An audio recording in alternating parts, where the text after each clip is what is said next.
अस्सलाम वालेकुम नाज़रीन, आप देख रहे हैं प्रोग्राम रेड जोन और मैं हूं सुहेल इकबाल भट्टी।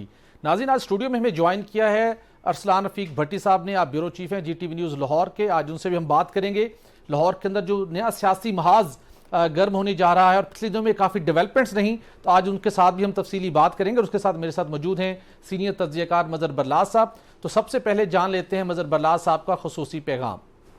ख़वातीन हज़रात, आपकी खिदमत में इस्लाम हस्ब सबक हस्ब रवायत पाकिस्तान के लिए दुआ। अल्लाह ताला हमारे इस अज़ीम वतन को सलामत रखे, ये वतन तरक्की करे, यहाँ खुशहाली हो, अमन चैन और सुख सुकून हो।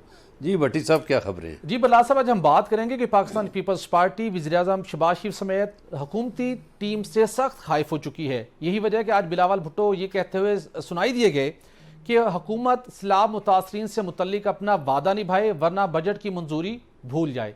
इसके साथ हम बात करेंगे कि पाकिस्तान पीपल्स पार्टी के बाद मुस्लिम लीग नून ने भी इलेक्शन की तैयारी शुरू कर दी है। कायद मुस्लिम लीग नून नवाज शरीफ ने आइंदा हफ्ते लंदन में मुस्लिम लीग नून का अहम तरीन इजलास तलब किया, जहां वज़ीर-ए-आज़म समेत अहम वफाकी वुज़रा शिरकत करेंगे।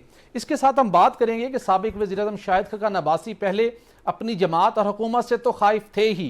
पहले उन्होंने पार्टी ओहदा से अलग हुए, पार्टी ओहदा छोड़ दिया और उसके बाद अब उन्होंने इक्तसादी राब्ता कमेटी की रुकनियत से भी इस्तीफा दे दी है। उसके पसे पर्दा मुहर्रिकात क्या हैं, किस वजह से उनके इख्तलाफात डेवलप हुए और वज़ीर-ए-आज़म की इन्वॉल्वमेंट के बावजूद वो इख्तलाफात क्यों खत्म ना हो सके, ये एक्सक्लूसिव डिटेल भी आपके साथ शेयर करेंगे। इसके साथ आपको बताएंगे कि पाकिस्तान ने गैर मुल्की सरमायाकारी के हवाले से बिल आखिर रास्ता हमवार करना शुरू कर लिया है और दोस्त मुल्कों के साथ किए गए कुछ वादों के ऊपर अमल दरामद शुरू हो गया है। कुछ लोगों ने बातें की कि कुछ कंपनियां पाकिस्तान को छोड़ के जा रही हैं, तो उन लोगों को क्या सरप्राइज मिलने वाला है। अगर शेल पाकिस्तान छोड़कर गई है तो उसके बदले में कौन सी बड़ी गैर मुल्की कंपनी जिसका ताल्लुक दोस्त मुल्क से है उसने पाकिस्तान आने की तैयारी कर ली है, ये भी आपके साथ हम शेयर करेंगे। तो सबसे पहले बरलास साहब, मैं जरा आपसे जानना चाहूंगा, फिर हम अरसलान रफीक साहब भट्टी साहब से भी हम डिटेल लेंगे। कल भी हमने अपने प्रोग्राम में ये डिस्कशन की और फैसल करीम कुंडी साहब ने कहा कि कोई ऐसी बात नहीं है, हम हुकूमत के साथ हैं, इत्तेहाद बरकरार है और आने वाले दिनों में यानी कि इलेक्शन में सीट एडजस्टमेंट होने के भी इम्कानात हैं। लेकिन हमने कहा कि नहीं, इख्तलाफात की खबरें हैं और आप दोनों जमातें सेम पेज पर नहीं हैं। और आज वही हुआ। बिलावल भुट्टो ने एक ऐसी बात की जिसके नतीजे में मुस्लिम लीग नून के अंदर काफ़ी परेशानी है। बजट मंजूरी का अमल खतरे से दोचार कर दिया है। वो कहते हैं कि हमारे मुतालबात माने वरना बजट मंजूरी का वादा खत्म। तो इसका मतलब है कि अब मामला ट्रिगर होना शुरू हो गए। क्या आप क्या देखते हैं कि ये एक स्ट्रेटजी का हिस्सा है या वाकई हकीकतन पीपल्स पार्टी कोई और सोच अडॉप्ट करके नई हिकमत अमली के तहत अपना रास्ता अलग करते हुए दिखाई दे रही है आपको? भट्टी साहब, कोई 6-7 महीने पहले आसिफ अली जरदारी साहब ने 25 MNAs की सीटें और 75 MPs की सीटें जी नून लीग से एडजस्टमेंट के चक्कर में मांगी थी। जी बिल्कुल। मगर अब गुजारिश ये है कि नून लीग अगर इनके साथ एडजस्टमेंट करे तो वो अपने बंदों को कहाँ फेंके, इसलिए कि उनके हर हल्के में बंदे मजबूत हैं। आपने पिछले साल भी देखा कि जुलाई में जो 20 लोटे थे उनको टिकट दे दिए गए नून लीग के, मगर वो जीतने में नाकाम हुए, हार गए। और वहाँ पर जो नून लीग के वर्कर से ज़ाहिर है वो परेशान थे जी बिल्कुल कि ये हमारे ऊपर कहाँ से मुसल्लत हो गए हैं। अब मियां नवाज शरीफ साहब ने उसके जवाब में ये कहा था कि आसिफ अली जरदारी साहब, आप पीपल्स पार्टी की हैसियत देखें पंजाब में क्या है, उसके मुताबिक हमसे मांगे कुछ चीज़। तो आप ये जो मुतालबा कर रहे हैं कि 25 से 35 MNA दे दें और 75-80 MPA दे दें, तो हमने अपने कैंडिडेट्स को कहाँ ले जाना है? बिल्कुल सही। तो ये उस वक़्त से इनकी बहस चली थी। फिर इन्होंने कहा कि अच्छा अभी छोड़ दें इस बहस को, जब इलेक्शन करीब आएंगे तो देखेंगे। तो वो देखेंगे का मरहला भी अब आ गया है। तो मेरा ख्याल है कि इनके दरमियान इख्तलाफात अभी और शिद्दत इख्तियार करेंगे। बिल्कुल सही। ये एक दूसरे को गालियां देते हुए नजर आएंगे, यहाँ तक बात जाएगी। बड़ी अलार्मिंग बात आप और कर रहे हैं जी। एक पीपल्स पार्टी की जो कोर कमेटी है, वहाँ भी शायद कोई इस तरह की बातें हुई हैं, तजवीज़ दी गई है कि हमें नून लीग की बजाय PTI से इत्तेहाद करना चाहिए। वहाँ पे जो शख्सियत ये बात कर रही थी उसने दलील दी, उसने कहा देखिए PTI के पास वोट बैंक तो है, तो हमारे पास कैंडिडेट हैं, तो हम उनके साथ एक सीट एडजस्टमेंट की तरफ चले जाएं, सही, उनके साथ सुलह करें, और ताकि हम नून लीग को मज़ा सिखा सकें। चलिए देखते हैं कि नून लीग को ये मज़ा सिखा पाते हैं कि नहीं। अरसलान रफीक भट्टी साहब, लाहौर में क्या सूरत हाल है? इस्तेहकाम पाकिस्तान पार्टी बन चुकी, जहांगीर तरीन भी लंदन के दौरे पर हैं, आइंदा हफ्ते नून लीग का भी लंदन में अहम तरीन इजलास होना है। लेकिन मामला ये है, जिस बरलास साहब ने भी बात की, हमारी भी मालूमात यही थी कि पीपल्स पार्टी और नून लीग में तो सीट एडजस्टमेंट की बातें हुई थी और पीपल्स पार्टी ने बड़े क्रिटिकल टाइम में साथ भी दिया। लेकिन अब हर एक दिन गुजरने के बाद वो कहते हैं अटा गुंदी हेल्दी क्यों है, वो कोई ना कोई पॉइंट पकड़ रहेंगे और मंजर आम पर बातें ला रहे हैं। ये बातें with in party, with in cabinet भी हो सकती हैं। आपकी क्या मालूमात हैं? जरदारी साहब लाहौर में रहे थे, उन्होंने तय कर लिया है कि अब अलहदा हो जाना है इलेक्शन से पहले? बहुत शुक्रिया भट्टी साहब। मामला ये है जी कि जरदारी साहब बिल्कुल लाहौर में रहे, लेकिन मुझे ज़ाती तौर पर यह लगता है कि असर के करीब जो है ना वो अफ्तार हो जाएगा।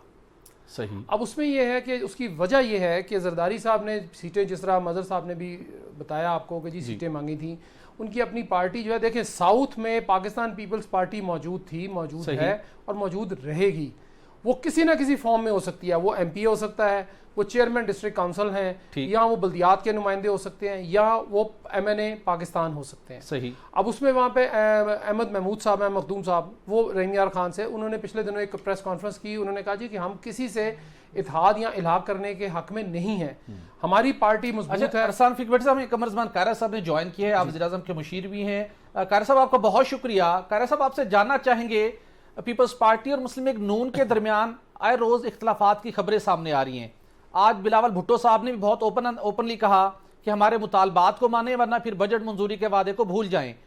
और आपने बड़े क्रिटिकल टाइम के अंदर, बिलखुसूस आपने ज़ाती तौर के ऊपर भी बहुत से क्रिटिकल मामलात में हुकूमत को बहुत भरपूर तरीके से डिफेंड किया। क्या इलेक्शन की ये हिकमत अमली का हिस्सा है कि ग्रेजुअली आपने हुकूमती इत्तेहाद से अलग होते जाना है?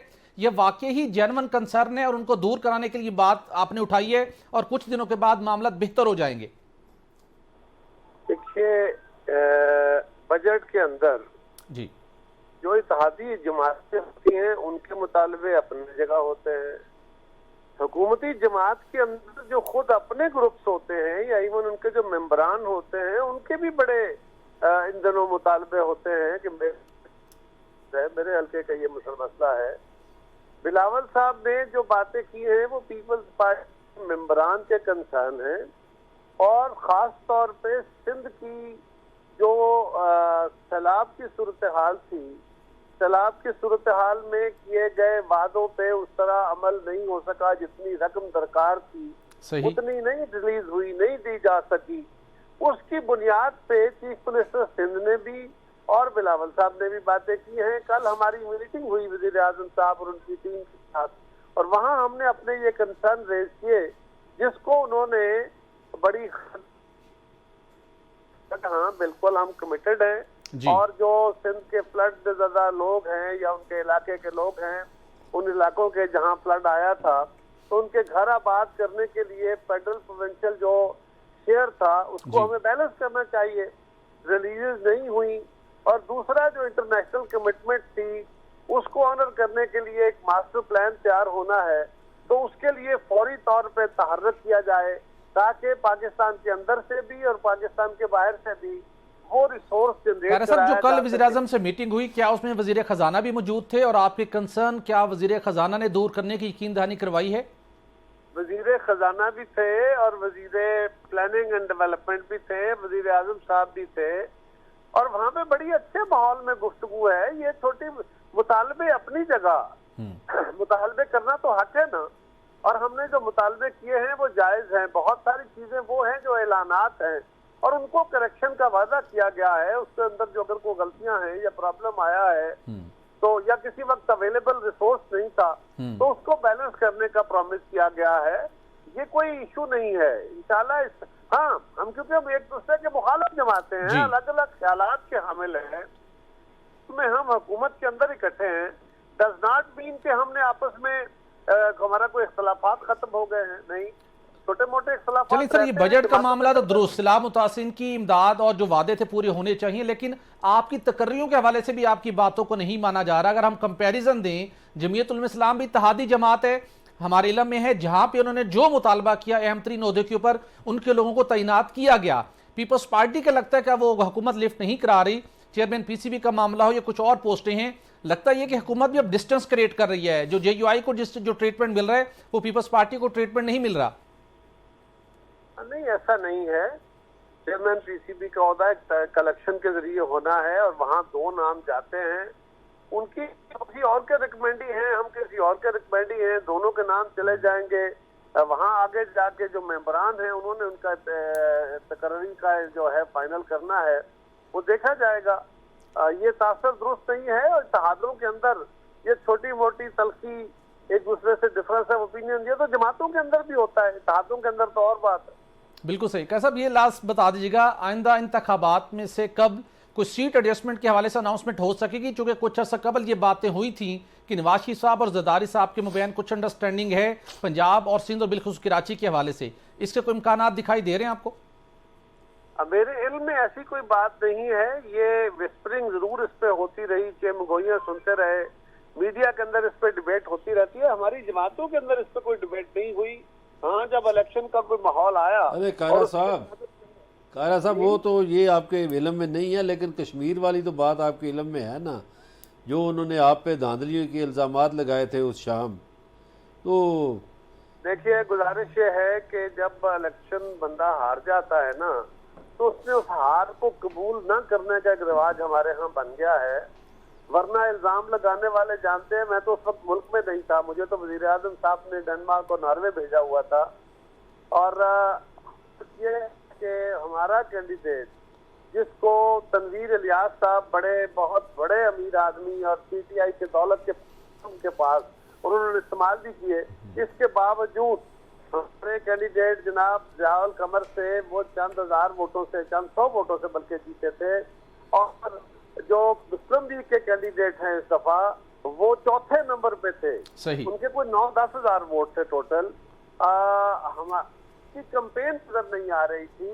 सिर्फ एतराज एक बात पे हुआ था, बिलावल साहब वहां गए श्रीनगर के अंदर G20 कॉन्फ्रेंस के खिलाफ, फैसलाबाद गए और बाग में जाके उसके मरियम बीबी गई, इलेक्शन कैंपेन में गई, वज़रा गए, साथ रशीद साहब गए, राना सनाउल्लाह साहब गए जी। था जी कायरा साहब, आपका बहुत शुक्रिया। शायद कुछ लाइन में भी डिस्ट्रप्शन है, आपका बहुत शुक्रिया, आपने वक्त दिया। अरसलान भट्टी साहब, आपसे जानना चाहूँगा, आपसे ही बात कर रहा था, आप भी इसी डायरेक्शन में बात करते हुए आगे बढ़ रहे थे और कायरा साहब ने भी कुछ अपना माइंड शो किया है। अब क्या आप उनसे इत्तफाक करते हैं कि वाकई सिचुएशन नॉर्मल है, कोई अनयूजुअल सिचुएशन नहीं है और आने वाले दिनों में दोनों जमातें माजी करीब की तरह आपस में जुड़ी रहेंगी और आगे बढ़ेंगी?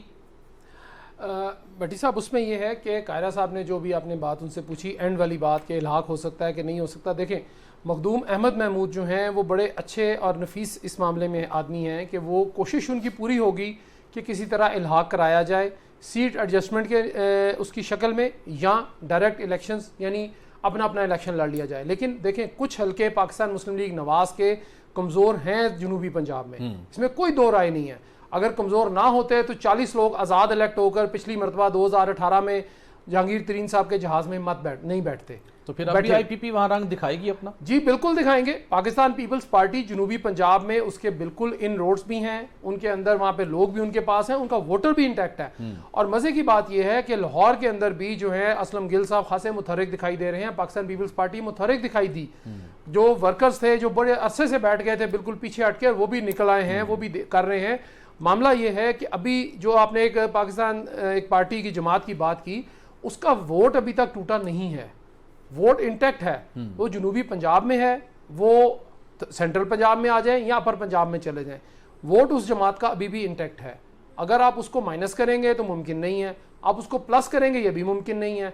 पाकिस्तान इस्तेहकाम पार्टी जो है उसने कायरा साहब ने हमें दोबारा ज्वाइन किया, लाइन ड्रॉप हो गई थी, अपनी बात मुकम्मल कर। कायरा साहब वेलकम बैक, आप ऑन बोर्ड हैं हमारे साथ। उस वक्त लाइन का प्रॉब्लम था तो हमने आपको थैंक यू बोला था, आप अपनी बात कंप्लीट कर सकते हैं सर। मैं सिर्फ ये गुजारिश कर रहा था कि इतराज था कि वहाँ रेंजर्स का तैनात करना। मैंने कहा था कि पूरे आजाद कश्मीर की पुलिस मौजूद है, एक हल्के का इलेक्शन, इसके ऊपर बाहर से आप रेंजर्स तलब करें, ये नामुनासिब है। इसके बावजूद मैंने रेंजर्स की अपोज किया, लेकिन फेडरल फोर्स तौर पर ऐसी तैनात की गई, इसके बावजूद हमें कोई एतराज नहीं है। और जिन पोलिंग स्टेशनों पे एतराज है, जी अगर उन पोलिंग स्टेशनों पे 200, 300 वोट निकाल भी दे, जी उन 15 पोलिंग स्टेशन पे एतराज है, अगर वहाँ 300 वोट भी खत्म कर दे तो फिर भी 4,500 वोट है और हम वहाँ को 5,500 वोटों की लीड से जीते हुए हैं। बिल्कुल सही कार साहब, आपका पॉइंट आ गया। बहुत शुक्रिया, आपने हमें अपना वक्त दिया। कि आपने हमेशा बहुत मुदल्लल और एक तवाज़ुन बात की, पॉलिटिकल लिहाज से भी और पॉलिटिकल एनालिसिस करने के हवाले से भी। तो नाज़रीन, यहाँ पर एक ब्रेक का वक्त हुआ है। ब्रेक के बाद हम बात करेंगे कि शाहिद खकन अब्बासी क्यों खाइफ हैं अपनी जमात से, और अब उन्होंने गुज़श्ता रोज़ GTV न्यूज़ के प्रोग्राम में ही एक अनाउंसमेंट की। वो बड़ी अनयूजुअल सी बात थी। जब हमने उसकी मज़ीद तहकीकात की तो पता चला कि वाकई ही अब वो हुकूमत का हिस्सा नहीं रहे। कुछ उसके ऊपर भी बात करेंगे। यहाँ पर एक ब्रेक लेंगे। Stay with us.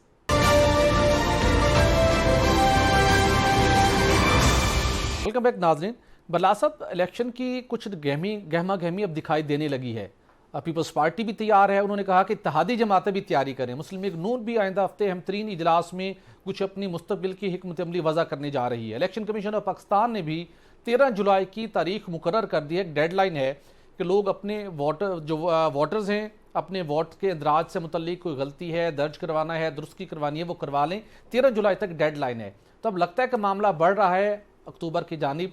अब ये अलग बात है कि क्या तरीक़ेकार अडॉप्ट करते हैं, मुकर्रर वक्त पे असम्बली डिज़ोल्व करते हैं, ये 2 दिन पहले करते हैं। लेकिन अब लगता ये है कि 2023 के आखिर में इलेक्शन होने जा रहे हैं। अब आप क्या समझते हैं, क्या सियासी जो गहमा गहमी है और आपस में पॉलिटिकल कन्फ्रंटेशन भी बढ़ रही है, ये क्या रुख इख्तियार करेगी? आज चूँकि 2 भट्टी साहबान प्रोग्राम में है तो मैं पूरा नाम लूँगा। जैसा कि अरसलान भट्टी साहब ने कहा है ना जी कि पीपल्स पार्टी दौड़ में थोड़ी आगे है पंजाब में, जी, तो मैं बिल्कुल इनको इंडोर्स करूँगा। वो इसलिए कि आप देखें कि जनूबी पंजाब में पीपल्स पार्टी के पास कादावर शख्सियात हैं, जैसे यूसुफ रज़ा गिलानी, मखदूम अहमद महमूद, तो इनके पास वहाँ कादावर शख्सियात नहीं हैं। इसी तरह कल भी मैंने बात की थी, ये जो शुमाली पंजाब है, ये जो रावल देश है, इसमें पहले आप देखिए कि निसार अली खान होते थे, या शाहिद खकान अब्बासी, या राजा इशफाक सरवर।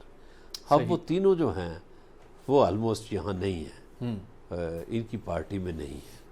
तो मुझे नहीं लगता कि जब आप शुमाली पंजाब भी खो दें और जनूबी पंजाब भी खो दें तो इसका मतलब फिर सेंटर में लड़ाई होगी। सही। और सेंटर में जो PTI है उसका वोट बैंक नहीं टूट रहा, तो नून लीग के लिए वाक़अतन परेशानी है। ये बात अरसलान भट्टी साहब ने दुरुस्त की है। बिल्कुल सही है। अरसान भट्टी साहब की बात से आपने इत्तफाक किया, और नून लीग के लिए मुश्किल सिचुएशन है। शायद इसी सिचुएशन के पेश नज़र लंदन के अंदर ये एक अहम बैठक होने जा रही है, जिसके पेश नज़र तय किया जाएगा कैसे पार्टी ने बिलखुसूस पंजाब में रिवाइव करना है। तख्त लाहौर आपने हासिल करना है और उसके बाद आपने मरकज़ के अंदर हुकूमत कायम करनी है, तो फिर यकीनी तौर के ऊपर वो पीपल्स पार्टी हो या मुस्लिम लीग नून, उसको पंजाब के ऊपर एक्स्ट्राऑर्डिनरी तवज्जो देना होगी। नाज़रीन, स्टोरी की जानिब बढ़ते हैं और आपको बताएंगे कि साबिक वज़ीर-ए-आज़म शाहिद खकान अब्बासी काफ़ी अरसे से खाइफ हैं मौजूदा PDM की गवर्नमेंट से और बिलखसूस अपनी जमात से भी। वो मुख्तलिफ प्लेटफॉर्म्स के ऊपर हुकूमत को कई तनकीद का निशाना बनाते रहे हैं। एक दिन तो उनको यहाँ तक कहना पड़ा कि मौजूदा वफाकी काबीना के अंदर कोई एक कैबिनेट मेंबर ऐसा नहीं है जो मुल्की मसाइल को दुरुस्त अंदाज में हल करने की सलाहियत रखता हो। वो समझते हैं कि सब लोग ये सिस्टम और ये गवर्नमेंट और ये पार्टीज अब सिस्टम को नहीं चला सकती, लेकिन वो हुकूमत का हिस्सा थे। और बिलखसूस काबीना की ज़ेली कमेटी, इक़्तिसादी राब्ता कमेटी, जहाँ पर मुल्की मुआशी इकनॉमिक डिसीजन मेकिंग का सबसे बड़ा अहम प्लेटफॉर्म है, जहाँ अहम तरीन फैसला साजी होती है। कैबिनेट की एक सब कमेटी है और उसके बाद कैबिनेट उस फैसलों को रेटिफाई करते हैं। उसका वो मेंबर थे, वो प्रेजेंटेशन देते थे उन कमेटीज़ में जाके, केसेस को प्रेजेंट करते थे, डिफेंड करते थे, कॉन्टेस्ट करते थे। लेकिन अब उन्होंने इस इक़्तिसादी राब्ता कमेटी से बाज़ाब्ता तौर के ऊपर इस्तीफ़ा दे दिया है। उस इस्तीफे के पस मंज़र के में महरिकात के हैं वो बताने से पहले आपको शाहिद खकान अब्बासी साहब का एक शॉर्ट सुनवाते हैं, जो गुज़श्ता रोज़ उन्होंने GTV न्यूज़ के एक प्रोग्राम में बात करते हुए एक बात कही। वो क्या मामला था और उसके बाद आपको मज़ीद तफसीलात आपके साथ शेयर करेंगे। ये सुनते हैं उनका शॉर्ट। देखिए, मेरी जमात हुकूमत में है, मैं हुकूमत का हिस्सा नहीं हूँ। तो जो लोग हुकूमत में हैं, कोलिशन गवर्नमेंट है, उनका काम है इस काम को करना। असेंबली बदकिस्मती से मफलूज है, वहाँ पर ये बातें होती हैं। तो इसलिए हमने ये सोचा कि एक ऐसा प्लेटफॉर्म हो जहाँ पर मुल्क के मसाइल की बात हो सके, उनके हल की बात हो सके। हमारा कोई सियासी मकसद नहीं है। हमने यही कहा कि आज मुल्क के हालात को आप देख लें, पाकिस्तान की जी आपने सुना मैं हुकूमत का हिस्सा नहीं हूं और असम्बली मफलूज हो चुकी है। बला साहब मैं इसके ऊपर आपसे सवाल भी लेना चाहूँगा और मैं आपको कुछ बताना चाहता हूँ कि रीज़न क्या है जो उन्होंने ये बात कही और उससे पहले 2 रोज़ पहले उन्होंने बाज़ाब्ता तौर के ऊपर इक़्तिसादी राब्ता कमेटी से इस्तीफ़ा दे दिया है। और ये इस्तीफ़ा उन्होंने इजलास में एक मामले के ऊपर जो कि आज़रबाईजान, आपको पता है वज़ीर-ए-आज़म जा रहे थे LNG की से मुतल्लिक डील करने के लिए। सुकार कंपनी है आज़रबाईजान की सरकारी कंपनी, उनके साथ हर माह एक LNG का कार्गो खरीदने की डील तय हो चुकी थी। फ्रेमवर्क एग्रीमेंट मंजूरी होने के लिए गया। ये समरी पहले पेश हुई थी इक़्तिसादी राब्ता कमेटी में 5 जून को। खाकान अब्बासी साहब ने डॉक्टर मुसद्दिक मलिक जो कि वज़ीर मुमलिकत बराए पेट्रोलियम है, उनके साथ सख्त इख्तलाफ किया। बहुत सख्त जुमलों का तबादला हुआ और एक मौके के ऊपर अचानक वज़ीर-ए-आज़म भी वहाँ पहुँचे। उन्होंने बैठ के बात सुनी और कहा कि चलिए आइंदा इजलास में इस मामले को हल करेंगे। वो चाहते क्या थे? वो चाहते थे कि समरी गलत बनी है, मेरी चॉइस के मुताबिक समरी बननी चाहिए। और शायद खाकान अब्बासी साहब की चॉइस क्या थी? वो ये थी कि आज़रबाईजान की सरकारी कंपनी ने पाकिस्तान को G2G बेसिस के ऊपर जो LNG का कार्गो हर महीने एक फराहम करने की पेशकश करनी है, उसके अंदर जो पाकिस्तान की जानिब से LNG खरीदने की जो जिम्मेदारी हो वो पाकिस्तान की सरकारी कंपनी पाकिस्तान LNG लिमिटेड की ना हो, बल्कि एक निजी कंपनी को यह इख्तियार मिलना चाहिए कि वो आज़रबाईजान से कार्गो खरीद सके।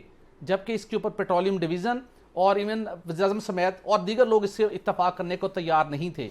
दोबारा 14 जून को इजलास हुआ, दोबारा उन्होंने इस बात के ऊपर इख्तलाफ किया और दोबारा काफ़ी सख्त जुमलों का तबादला हुआ। लेकिन उनकी जो सबसे बड़ी उनकी जो कंडीशन थी उसको तस्लीम ना किया गया, जिसके नतीजे में उन्होंने कहा कि मैं रिज़ाइन देता हूँ।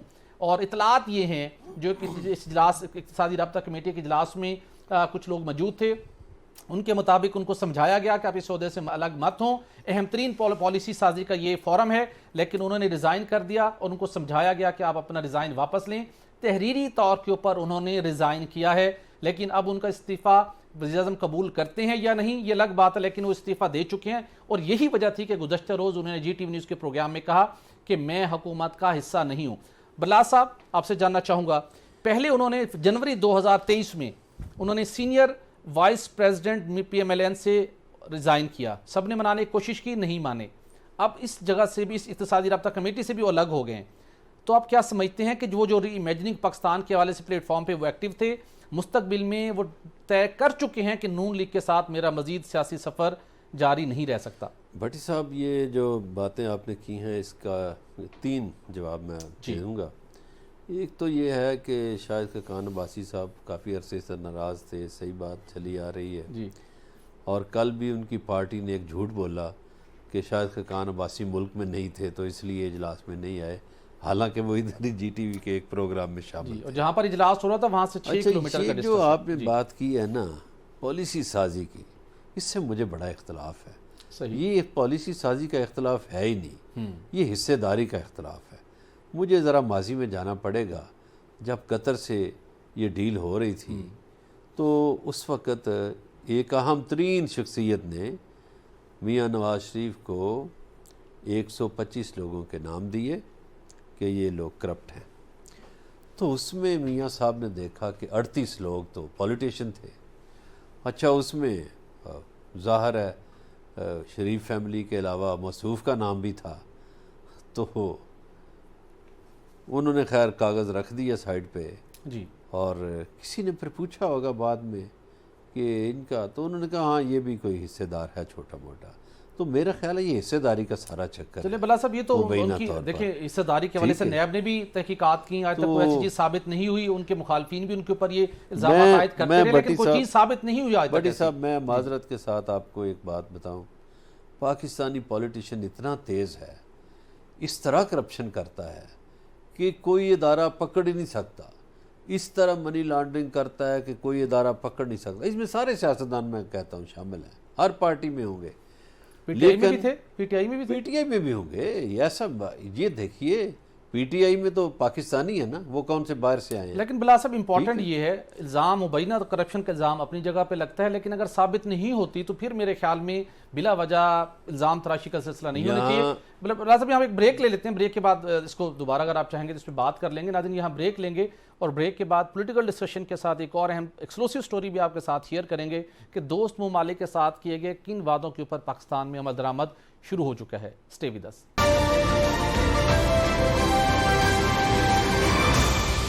वेलकम बैक नाजरीन, सऊदी अरब और ईरान के मबैन सफारती तल्लुकात बहाल होने के बाद खित्ते में आज और बहुत बड़ी डेवलपमेंट हुई है, जहां पर सऊदी वज़ीर ख़ारजा शहज़ादा फैसल बिन फरहान ने तेहरान पहुंचे और उन्होंने वहां पर ईरानी सदर इब्राहिम रईसी और अपने हम मनसब हुसैन अमीर अब्दुल्लिहान से मुलाकात की।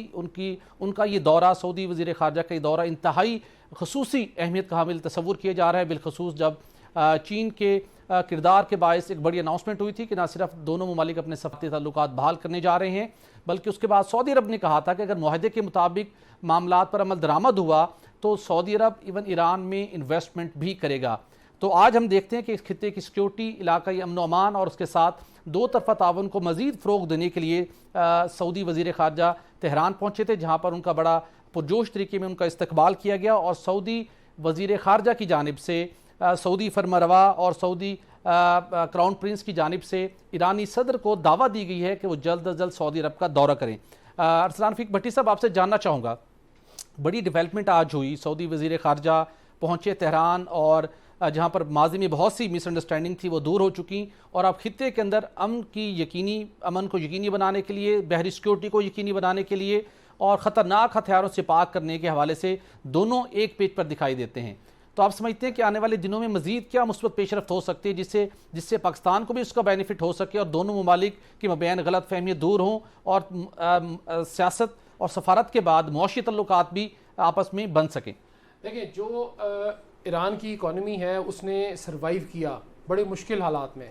पूरी दुनिया ने उसको बैन किए रखा, उसकी चीज़ें नहीं खरीदते थे, उसकी जो इंडस्ट्री थी वो बिल्कुल अपने लोगों तक ही महदूद रही, लेकिन उसके बावजूद ईरान सर्वाइव कर गया। अब जो ये अपने दौरा बताया है, जो दौरा है ये बड़ी अहमियत और खुसूसी अहमियत का बल्कि हामिल है और इससे पाकिस्तान के लिए इसलिए अहमियत है कि पाकिस्तान चूँकि सऊदी अरब हमारा दोस्त है, बरादर मुल्क है और हम सऊदी अरब के साथ चलते हैं, सऊदी अरब हमारे साथ चलता है। हर मुश्किल वक्त में उन्होंने हमें मुश्किल से निकाला है। तो अभी भी जो ईरान के जो मामलात हैं वो अगर ईरान के और सऊदी अरब के तय हो रहे हैं तो ये हमारे लिए बड़ी खुशाइन बात है, ख़ासकर पाकिस्तान के लिए। सफारती, तजारती और माशी ताल्लुकात जो है जब अगर हमारे उनसे बेहतर हो जाते हैं तो डेफिनेटली पाकिस्तान की जो इंडस्ट्री की रसाई है वो वहाँ पर और यहाँ पर दोनों जगह बेहतर होगी।